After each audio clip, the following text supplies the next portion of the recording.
സുഹൃത്തുക്കളെ, എല്ലാവർക്കും നമസ്കാരം. നമ്മൾ ഈ ചാനലിൽ 20 ഡേയ്സ് ചലഞ്ച് എന്ന് പറഞ്ഞ ഒരു വീഡിയോ സീരീസ് ചെയ്തിരുന്നു. അത് എനിക്ക് പഠിക്കാൻ വേണ്ടിയിട്ടായിരുന്നു. അത് എനിക്ക് എന്താ വെച്ചാൽ കാലിക്കറ്റ് യൂണിവേഴ്സിറ്റി ഫസ്റ്റ് സെമിസ്റ്ററിൻ്റെ BSc ബോട്ടണീൻ്റെ പരീക്ഷയ്ക്ക് വേണ്ടിയിട്ട് പഠിക്കാൻ ഞാൻ 20 ഡേയ്സ് ചലഞ്ച് എന്ന ഒരു ചലഞ്ചാക്കി 20 ഡേയ്സും വീഡിയോ ഇട്ടിരുന്നു. പഠിക്കാൻ വേണ്ടിയിട്ട് മടി കൂടാതെ പഠിക്കാൻ വേണ്ടിയിട്ട് അങ്ങനെ ചെയ്തിരുന്നു. അപ്പോൾ സത്യം പറഞ്ഞാൽ ഞാൻ അതിൻ്റെ മുമ്പ് പഠിച്ചിട്ടില്ലായിരുന്നു. അതല്ല, 20 ഡേയ്സ് ചലഞ്ചിൻ്റെ മുമ്പ്. അപ്പം എനിക്ക് എന്താ പറയുക, ജയിക്കണം എന്നൊരാഗ്രഹം ഉണ്ടായിരുന്നു. അപ്പോൾ അങ്ങനെ അതുകൊണ്ട് മടിയൊന്നും കൂടാണ്ട് പഠിക്കണം എന്നുള്ളൊരു ആഗ്രഹം ഉള്ളതുകൊണ്ട് വീഡിയോ ചലഞ്ചായിട്ട് ഏറ്റെടുത്ത് ചെയ്യാൻ വിചാരിച്ചു. അങ്ങനെ ഇട്ടായിരുന്നു. അപ്പം അത് ഇട്ടതിൽ വളരെയധികം സന്തോഷം തോന്നുന്നുണ്ട് ഇപ്പോൾ. കാരണം എന്താ വെച്ചാൽ ഞാൻ ഫസ്റ്റ് സെമിസ്റ്റർ ജയിച്ചു.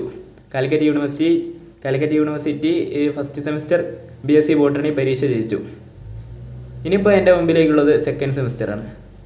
അപ്പോൾ നമുക്ക് ഫസ്റ്റ് സെമിസ്റ്റർ എൻ്റെ റിസൾട്ട് നോക്കും. കഴിഞ്ഞ 2024 മെയ് 9 കാലിക്കറ്റ് യൂണിവേഴ്സിറ്റി ഫസ്റ്റ് സെമിസ്റ്ററിൻ്റെ BSc കോഴ്സിൻ്റെ ഇതൊക്കെ എന്നുവെച്ചാൽ BSc botany physics, BSc physics, BSc chemistry, BSc zoology, botany, അങ്ങനത്തെ കുറേ കോഴ്സ് ഉണ്ടല്ലോ BSc ആയിട്ടുള്ള, BSc തുടങ്ങുന്നത്.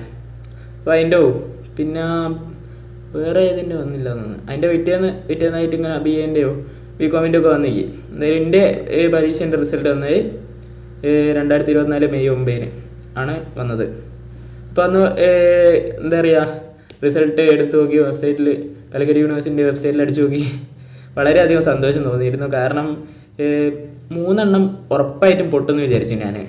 ഏതൊക്കെയാണെന്ന് വെച്ചാൽ ഹിന്ദി പൊട്ടെന്ന് എന്നുവെച്ചാൽ നിങ്ങൾ കേൾക്കുമ്പോൾ വിചാരിക്കും ഹിന്ദിയൊക്കെ പൊട്ടാനെന്ന് വിചാരിക്കും. പക്ഷേ ഹിന്ദി ഞാൻ പൊട്ടെന്ന് വിചാരിച്ചു. കാരണം ഞാൻ +1 +2 10ാം ക്ലാസ്സിലാണ് ഞാൻ ലാസ്റ്റായിട്ട് ഹിന്ദി പഠിക്കുന്നത്. പിന്നെ +1 ഒന്നും പഠിച്ചില്ല, +2 ഒന്നും പഠിച്ചില്ല. കാരണം എന്താണെന്ന് വെച്ചാൽ ഞാൻ പഠിച്ച VHSC NSQF ഫ്ലോറികൾച്ചറിസ്റ്റ് ഓപ്പൺ കൾട്ടിവേഷൻ എന്നാണ് കോഴ്സായിരുന്നു. അതായത് ഹയർ സെക്കൻഡറീസിൻ്റെ അതേ ഫിസിക്സും കെമിസ്ട്രിയും ബയോളജിയും ഇംഗ്ലീഷും. ബാക്കി 2 സബ്ജക്റ്റ് മാത്രം വ്യത്യാസം. നമ്മുടെ വൊക്കേഷണൽ തിയറിയും പ്രാക്ടിക്കലായിട്ടുള്ള പേപ്പർ, എന്താ പറയുക, അതിൻ്റെ പേര് ഫ്ലോറികൾച്ചറിസ്റ്റ് ഓപ്പൺ കൾട്ടിവേഷൻ. അങ്ങനെ കുറേ കോഴ്സ് ഉണ്ട് VHSCയിൽ. അതിലൊന്ന് ആണ് ഫ്ലോറികൾച്ചറിസ്റ്റ് ഓപ്പൺ കൾട്ടിവേഷൻ. അതാണ് എൻ്റെ കോഴ്സ്. അപ്പോൾ അതും പിന്നെ വേറെ ഒരു എൻ്റർപ്രണർഷിപ്പ് ഡെവലപ്മെൻറ്റ്. അപ്പോൾ ഈ physics, chemistry, biology, English, floriculturist open cultivation, പിന്നെ എൻ്റർപ്രണർഷിപ്പ് ഡെവലപ്മെൻറ്റ്, അതെല്ലാം കൂടി കോഴ്സാണ് ഇത് ഞാൻ പഠിച്ചത്. അപ്പോൾ അതിൽ ഹിന്ദി ഇല്ലാത്തതിനുകൊണ്ട് ഞാൻ ഹിന്ദി 2 കൊല്ലം പഠിച്ചില്ല. പിന്നെ 1 കൊല്ലം എൻട്രൻസ് കോച്ചിങ്ങിന് പോയി, നീറ്റ് അത് പൊട്ടി. അതുകൊണ്ട് 3 കൊല്ലം ഞാൻ ഹിന്ദി പഠിച്ചില്ല. അപ്പോൾ എനിക്ക് ഹിന്ദി വളരെ ഒരു ആയിരുന്നു ക്ലാസ് തുടങ്ങിയവരെ. പിന്നെ 2-3 മാസം കഴിഞ്ഞാൽ മെല്ലെ കട്ടികൾ ആദ്യം ഇതന്നെ വായിച്ചപ്പം തന്നെ എന്താ പറയുക, വലിയ കട്ടിയുള്ള വാക്കുകളൊക്കെ വായിക്കാൻ കുറച്ച് പാടായിരുന്നു. പക്ഷേ 4-5 മാസം കഴിഞ്ഞപ്പോൾ തന്നെ റെഡിയായി. അപ്പോൾ ഹിന്ദി ഞാൻ പൊട്ടുന്ന വിചാരിച്ചു. പക്ഷേ എന്തോ ഭയത്തിന് ജസ്റ്റ് പാസിന് വരെ C ഗ്രേഡ് വരെ എനിക്ക് എത്തിക്കാൻ സാധിച്ചു. പരീക്ഷേൻ്റെ 2-3 ദിവസം മുമ്പ് മാത്രമേ ഞാൻ പഠിച്ചുള്ളൂ. ക്ലാസ്സിലിരിക്കും, കേൾക്കും, പുരേന്നൊന്നും പഠിക്കില്ല, അങ്ങനെയായിരുന്നു. പിന്നെ ഹിന്ദിൻ്റെ കാര്യം, പിന്നെ കെമിസ്ട്രി ജയിക്കുന്നുണ്ടായിരുന്നു. പക്ഷേ ബോട്ടണി കെമിസ്ട്രി ചിലപ്പം പൊട്ടെന്ന് വിചാരിച്ചിരുന്നു ഞാൻ പറഞ്ഞത്. അപ്പം 2 എണ്ണമായില്ലേ, ഹിന്ദിയും കെമിസ്ട്രിയും. പക്ഷേ കെമിസ്ട്രിയും ജസ്റ്റ് പാസ്സായി, P ഗ്രേഡാണ്. P എന്ന് വെച്ചാൽ പാസ്. പിന്നെ വേറെ ഏതാവട്ടെ, ബോട്ടണി. എൻ്റെ മെയിൻ വിഷയം കോർ ബോട്ടണിയാണല്ലോ. കോർ ബോട്ടണി എന്ന് വെച്ചാൽ കോർ മെയിൻ. അപ്പം ബോട്ടണി മെയിനാണ്, എൻ്റെ BSc ബോട്ടണി ആണുണ്ട്. അപ്പോൾ അതിലും പൊട്ടെന്ന് വിചാരിച്ചിരുന്നു.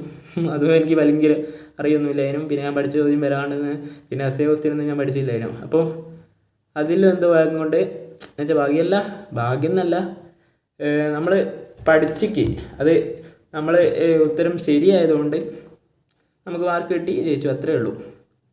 ഭാഗ്യവും ഉണ്ട്. നമ്മൾ എഴുതിയുള്ള മാർക്കും വെച്ചിട്ടായിരിക്കും ജയിച്ച്. അപ്പോൾ അതിലും ജസ്റ്റ് P ഗ്രേഡ് വെച്ച് ജയിച്ചു. P ഗ്രേഡാണ്, അതും അങ്ങനെ ജയിച്ച്. അപ്പോൾ 3 പൊട്ടെന്ന് വിചാരിച്ചിരും, 3 ജയിച്ച്. അതിൽ 3 ഹിന്ദി, അത് ജസ്റ്റ് പാസ് എന്ന് വിചാരിച്ചതിന് പകരം C ഗ്രേഡ് കിട്ടി. ബാക്കി ഫങ്ഷണൽ ഗ്രാമർ B+, പിന്നെ ലിറ്റ്മോസിയർ എന്ന് പറഞ്ഞാൽ ഇംഗ്ലീഷ്. ഫങ്ഷണൽ ഗ്രാമർ ഇംഗ്ലീഷ് ആട്ടോ. പിന്നെ ലിറ്റ്മോസിയർ എന്ന് പറഞ്ഞ പേപ്പർ അത് ഇംഗ്ലീഷാണ്. അതിൽ P ഗ്രേഡ് ജസ്റ്റ് പാസ് ആയിട്ടുള്ളൂ. എനിക്ക് കുറച്ച് റഫൈൻ ഞാൻ അങ്ങനെ പഠിച്ചിട്ടൊന്നുമില്ലായിരുന്നു. എന്നാലും നമ്മൾ 20 days ചലഞ്ച് വെച്ചതിനുണ്ട് ജയിക്കാൻ പറ്റി. പിന്നെ ഏതാണ് ഒറ്റൊന്നുകൂടി ഉണ്ട്, ഇംഗ്ലീഷ്, ഹിന്ദി, കെമിസ്ട്രി. കെമിസ്ട്രിയും അങ്ങനെ തന്നെ ജസ്റ്റ് പാസ്സാക്കിയിട്ടുണ്ട്, P ഗ്രേഡ്. സുവോളജി നമ്മൾ കോംപ്ലിമെൻ്ററി ആയിട്ട് സുവോളജി ഉണ്ടാവുക, അതും അങ്ങനെ പാസ്സായി, ജസ്റ്റ് പാസ്സായി. പിന്നെ ബോട്ടണിയും ജസ്റ്റ് പാസ്സായി. അപ്പോൾ വളരെയധികം സന്തോഷം. നമുക്കിനി നമ്മളെ വെബ്സൈറ്റിൽ ഡൗൺലോഡ് ചെയ്തെടുത്ത ഇതൊന്ന് നോക്കാം സുഹൃത്തുക്കളെ. അപ്പോൾ ഇതാണ് എൻ്റെ റിസൾട്ട് എന്ന് പറയുന്നത്. ഒന്നാമത്തെ പേപ്പർ ലിറ്റ്മോസിയർ ദി വേൾഡ് ഓഫ് ലിറ്ററേച്ചർ, അത് ഇംഗ്ലീഷാണ്. അതിൽ P ഗ്രേഡോടെ ജസ്റ്റ് പാസ്സായി. പിന്നെ രണ്ടാമത്തെ ഇത് ഇംഗ്ലീഷ് തന്നെ, functional grammar and communication in English എന്നാണ് എൻ്റെ പേപ്പറിൻ്റെ പേര്. അത് എന്തോ ഭാഗ്യം കൊണ്ട് ഞാൻ പിന്നെ അത്യാവശ്യം പഠിച്ചതിനുണ്ട്. എന്ന് വെച്ചാൽ പരീക്ഷേൻ്റെ തലേന്ന് മാത്രമാണ് പഠിച്ചത്, അല്ലാണ്ട് പഠിച്ചിക്കൊന്നുമില്ല. അത്യാവശ്യം പരീക്ഷേൻ്റെ 2-3 ദിവസം അടിപൊളിയായിട്ട് പഠിച്ചതിനുണ്ട്. B+ കിട്ടി, B+. ഓക്കെ, B+ കിട്ടി, അങ്ങനെ പാസ്സായിപ്പോയി. പിന്നെ ഹിന്ദിയാണ്, അത് പ്രോസ് ആൻഡ് ഡ്രാമ. എന്ന് വെച്ചാൽ കവിതയല്ല, ഒരു ഡ്രാമ, അതും കഥയെല്ലാം കൂടി ഒരു 2 പുസ്തകമുണ്ട്, അത് ആണ്. അപ്പോൾ അതിൽ C ഗ്രേഡോടെ ജസ്റ്റ് പാസ്സായി. പിന്നെ ബോട്ടണി നമ്മൾ പൊട്ടുമെന്ന് വിചാരിച്ചതിന്, പക്ഷേ പൊട്ടിയില്ല, ജസ്റ്റ് പാസ്സായിട്ടുണ്ട്, P ഗ്രേഡോടെ. പിന്നെ കെമിസ്ട്രീൻ്റെ ബോട്ടണീൻ്റെ പേര് angiosperm anatomy reproductive botany and palynology. അപ്പോൾ ഇനി കെമിസ്ട്രീൻ്റെ പേര് ജനറൽ കെമിസ്ട്രി. അതിൽ നമ്മൾ ജസ്റ്റ് പാസ്സായിട്ടുണ്ട്, P ഗ്രേഡോടെ. പിന്നെ സുവോളജിയാണ് animal diversity and wildlife conservation എന്ന് പറയുന്നത് നമ്മളെ പേപ്പറിൻ്റെ പേര്. അപ്പം അതിലും P ഗ്രേഡോടെ ജസ്റ്റ് പാസ്സായി. ഓവറോൾ ഗ്രേഡ് നമുക്ക് C ആണ്. ഓക്കെ സുഹൃത്തുക്കളെ, അപ്പോൾ വളരെയധികം സന്തോഷം ഉണ്ട് കേട്ടോ. കാരണം ഞാൻ ഫസ്റ്റ് സെമിസ്റ്റർ ജയിച്ചു എന്തോ അതിന്. കാരണം നിങ്ങൾക്കറിയാലോ, സപ്ലി ഒക്കെ കിട്ടി ഭയങ്കര പാടാണ്, പിന്നെയും പഠിക്കണം. അതുകൊണ്ട് ജയിച്ചു പോയി, അത് വളരെയധികം സന്തോഷമുള്ളൊരു കാര്യമാണ്. ഞാൻ ജയിച്ചു പോയത് എന്താണെന്ന് വെച്ചാൽ 20 days ചലഞ്ച് എന്ന നമ്മുടെ ചലഞ്ച് വെച്ച് വീഡിയോ ഇട്ടതിനോണ്ടാണ് എനിക്ക് ജയിക്കാൻ പറ്റിയത്. അല്ലെങ്കിൽ ഞാൻ ചിലപ്പോൾ 2-3 വിഷയം പൊട്ടുകയായിരുന്നു. എന്താ പറയുക, നാളെ വീഡിയോ ഉണ്ട് ചിന്ത. എന്ന് വെച്ചാൽ ഞാനന്ന് പറഞ്ഞതിനുണ്ട്, ഫസ്റ്റ് 20 days മുമ്പത്തെ വീഡിയോ പറഞ്ഞില്ലേനോ, 20 days വരും, 20 days വീഡിയോ ഇടും. അപ്പോൾ അങ്ങനെ ചെയ്തുകൊണ്ട് എനിക്ക് ജയിക്കാൻ പറ്റി. അതുകൊണ്ട് ഇനിയും ഇങ്ങനത്തെ ചലഞ്ച് വീഡിയോ ഒക്കെ ഞാൻ ഇടുന്നുണ്ട്. ഇനിയിപ്പോൾ എൻ്റെ മുമ്പിലുള്ളൊരു അടുത്ത കടമ്പ എന്ന് പറയുന്നത് കാലിക്കറ്റ് യൂണിവേഴ്സിറ്റി സെക്കൻഡ് സെമിസ്റ്റർ എക്സാമാണ്. അത് ജൂലൈ 8-നാണ്. ഞങ്ങളെ BSc ബോട്ടണീൻ്റെ കാലിക്കറ്റ് യൂണിവേഴ്സിറ്റി BSc ബോട്ടണീൻ്റെ സെക്കൻഡ് സെമിസ്റ്റർ എക്സാം ജൂലൈ 8-നാണ്. അപ്പോൾ അതിന് എനിക്ക് പഠിച്ചു തുടങ്ങണം. അപ്പം അതിന് ഞാൻ ചലഞ്ച് സ്റ്റാർട്ട് ചെയ്യാൻ പോവാണ് ഇന്ന് തൊട്ട്. ഇന്നെന്ന് വെച്ചാൽ ഇന്നൊരു 15 ജൂൺ 15. അതിപ്പോൾ ഞാൻ വേറെ വീഡിയോ ആയിട്ടിടും. അപ്പോൾ വളരെയധികം സന്തോഷമുണ്ട് സുഹൃത്തുക്കളെ. അപ്പോൾ അടുത്തൊരു ചലഞ്ച് പറയുന്ന വീഡിയോ ആയിട്ട് കാണുന്നവരെ ഗുഡ് ബൈ.